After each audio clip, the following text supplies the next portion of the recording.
Good afternoon, everybody. Thank you for joining us today on the Dade County Weekly Update. We will be taking questions today, so remember you can type those questions in the comment section during the live update, or if you don't want to ask your questions during the live broadcast, you can always email us at info@dadecounty-ga.gov. Thanks for coming to the right place for the right information. Our guests today are Chief Christy Smith with the Trenton Police Department, who will be talking about the Silver Bills project, and Dade County Executive Ted Rumley. If you know somebody who would be interested in hearing from any of our guests today, go ahead and invite them to watch this live broadcast or start a watch party so you can hold your own discussion. Remember that you can also watch this later on Facebook or YouTube, and sharing the links to our videos is super easy, so you can share those with friends. Also, as a reminder, early voting is happening here in the administrative building at Case Avenue from now until Friday, October 30th. You can vote Monday through Thursday from 8 to 5 and Fridays from 8 to 2.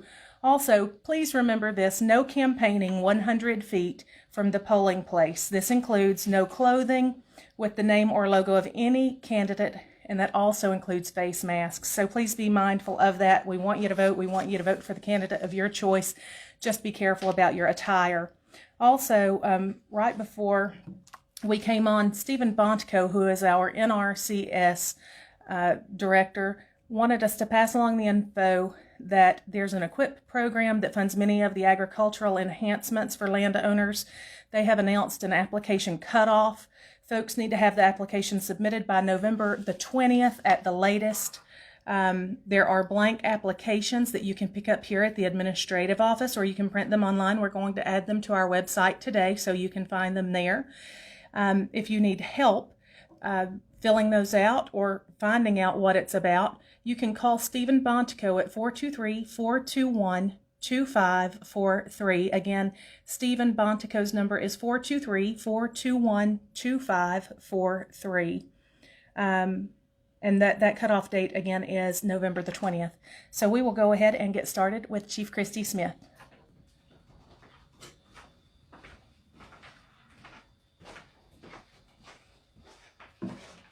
Good afternoon. I'm Chief Christy Smith with the Trenton Police Department.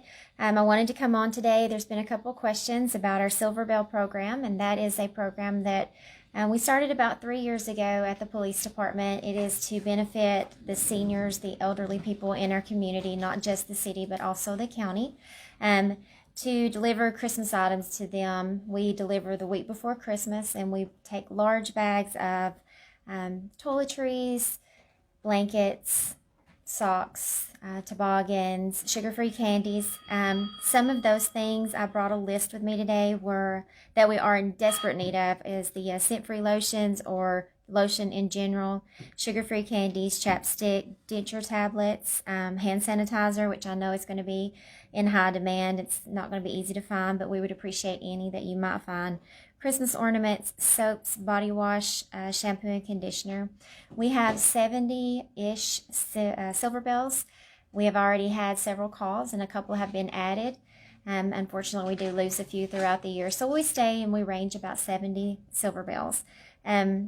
We were unable to have a lot of our events this year, and during those events, we asked people to bring in those items as payment to get into the event, or either just as a donation spot. So due to COVID, some of that we've not been able to have our motorcycle ride or any of our other events, so it's cut us a little short. So I am asking if you can and you're willing to donate, you can bring those things by City Hall and drop them off Monday through Friday, 8 until 4. You can call us at City Hall. We would really appreciate anything that you can do, or if you just want to help us stuff the bags and take them out, like I said, we'll deliver them the week before Christmas. The fire department, the police department, and then also the sheriff's office has helped us in the past deliver those things throughout the county and city to those people that are in need, and they're so appreciative, and we're appreciative. We really enjoy doing it.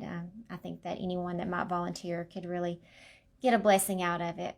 So again, if you have any questions, you can call me at City Hall, or you can check our Facebook page. This list is also on there. I think Miss Carey has shared it as well on her page.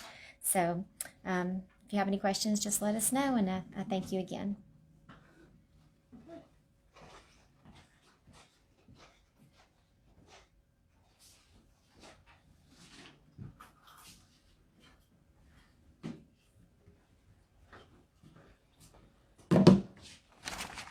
Good afternoon, everyone.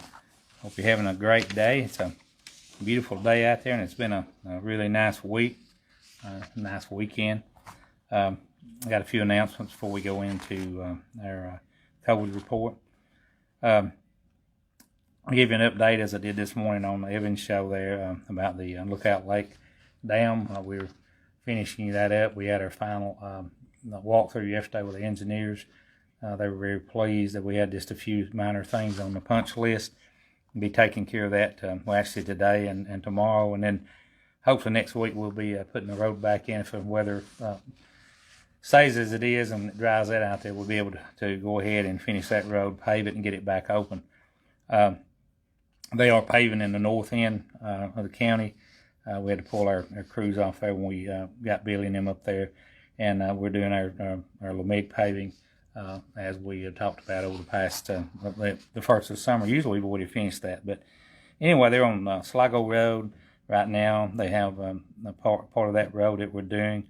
We also we got Harris Road Trip Lane up there that's in pretty bad shape. That was on the LeMig list, and then the Sligo Road from 59 to Sligo US 299 as weather allows us. But anyway, that's they're in the north end, and pretty much all of our paving that we've got on the list this year that we're going to be able to complete is going to be in the northern part of the county. So anyway, just bear with us on that. As you know, the election is going on. It started Tuesday morning, and just try to be really understanding with our elections people. They've got a lot of machines set up in there, but it's just unusual turnout for voting. So some people's had to wait in line that's never had to wait in line, even especially on early voting. But there has been lines every day, and it amazes me. And that's just great that people is coming out like they are. So just be patient, and they move in pretty quick, move them in and out. So be patient, and also let's see, we've got the.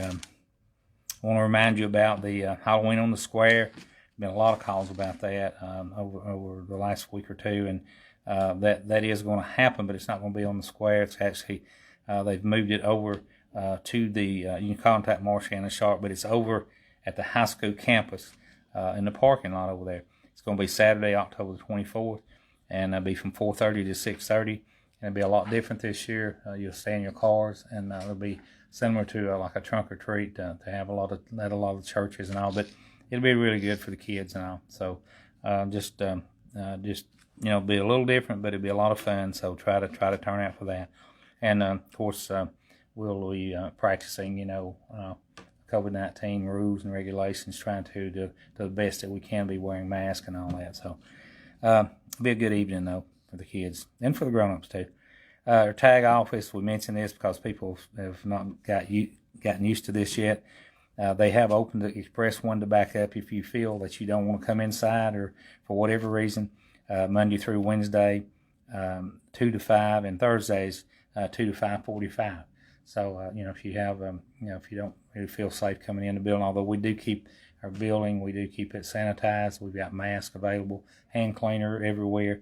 So, but you can go there to get to take care of your tax or your tag business there. Lobby hours now are Monday through Thursday 8 to 4:45, and Fridays they're 8 to 1:45. And so just that's just some new hours that they came up with, and try to understand them. If you got any questions about that, you can call Angie Galloway. She is our new tax commissioner. And she's 657-7563. That's 657-7563. And of course, she really was not supposed to take office until January, but her mother did retire. She went ahead and took early retirement there for a few months. So Angie officially is the tax commissioner.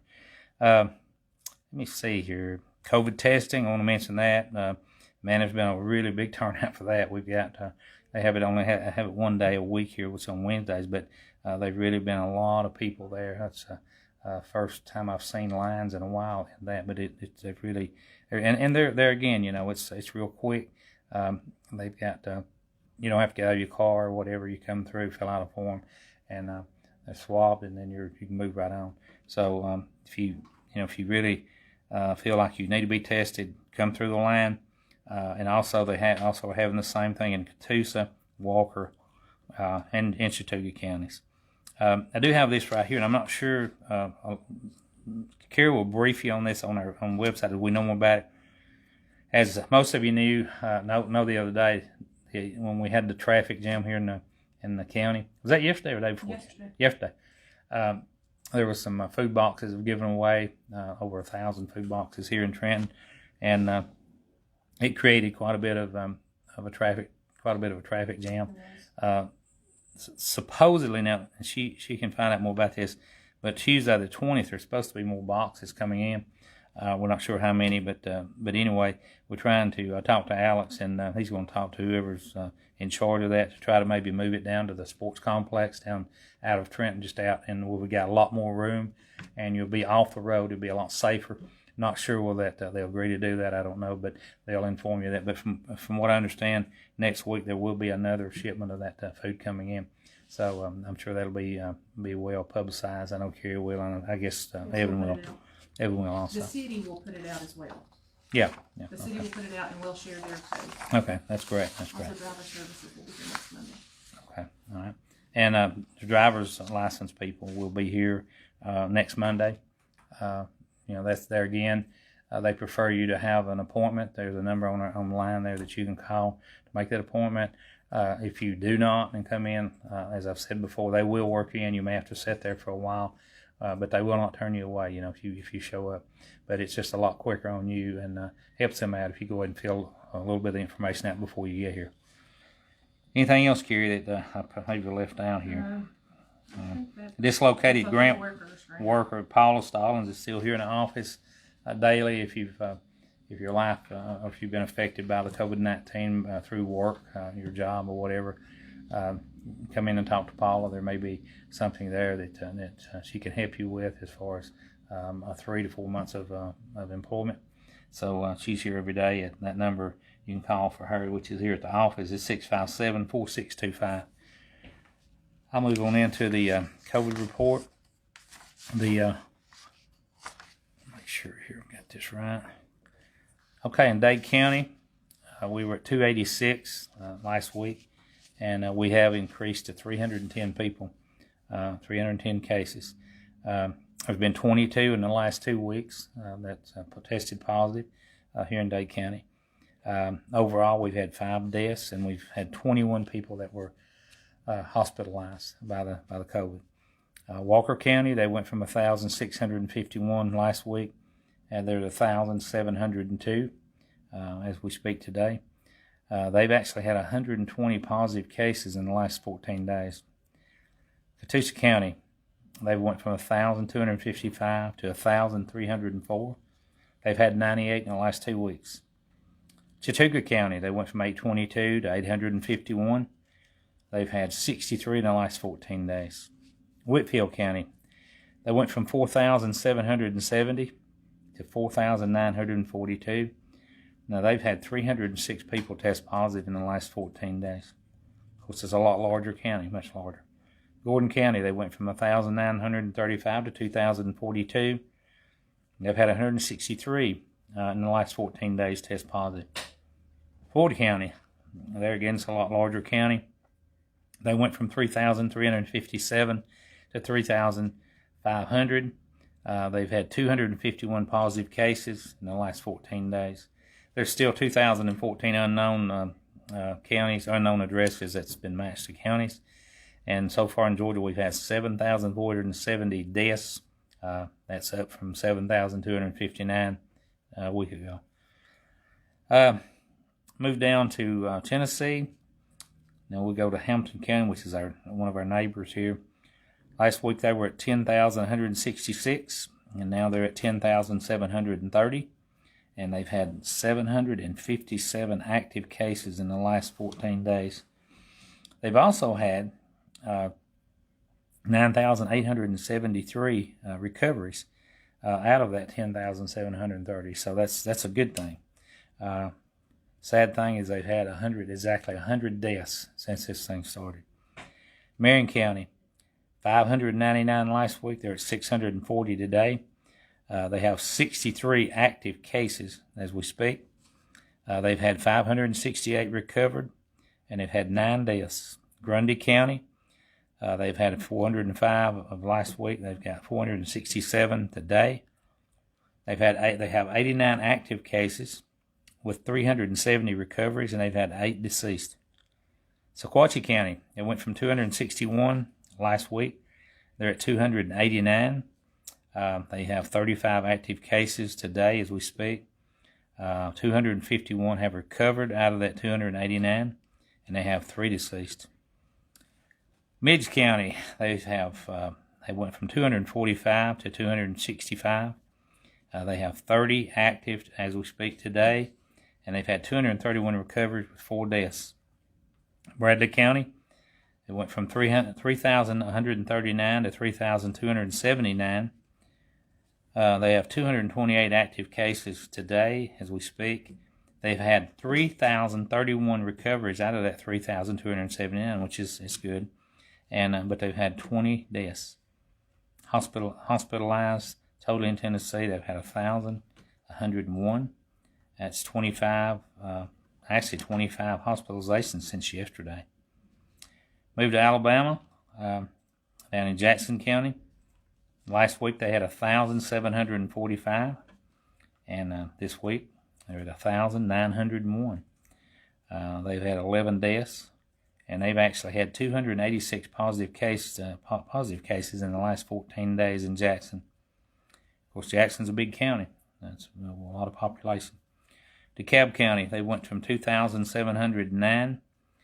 They've went from that to 2,996. They've had 25 deceased, and they've had 519 cases in the last 14 days, which is a lot of people. 519 positive. So, there you have that. I mean, it's still, we still are in the middle of this. I don't, our numbers just keep going up. People seem to be more and more aware in our county. I see a lot more people wearing masks. I see a lot of people wearing masks that insinuated a few months ago they'd never wear a mask. But I think that these numbers are getting people's attention. Try to be aware. Around your gatherings. Anything around church, weddings, funerals, any gatherings that you may go to. Just keep your guard up and don't be ashamed to wear a mask. It's not that's not something don't show that you're not masculine or he-man. You read these numbers and you look at the people here, and I guarantee you, if you just look around, there's somebody the family's been in touch with this, or had a person, whether it be a cousin, brother, sister, or whatever, that's died from this. So just please, don't let your guard down on it. If you have any questions, have we got anything today? I did have one question here about the paving on the south end of Sligo. It says, why are they not patching the road in front of Heather? Well, we've got a formula we go through with the state with the LMIG money of what we do, the roads we do, and we do the worst roads. And the patching is something we'll come up and we'll probably wind up doing before we do finish our paving. We'd already looked at these and we know they're there. But right now we're laying paving down on the major road and on the roads that are in the worst shape. And our patching will be done probably on the first of November, somewhere in there. So we'll get to that as we can. But feel free to call me at 667-8999, area code 423. Other commissioners, their numbers are very available there on their website. Call them. They do answer their cell phones as I do. And we'll be back next Thursday, unless we need to be back sooner. But we'll talk to you next Thursday at 3 o'clock. Okay, thank you.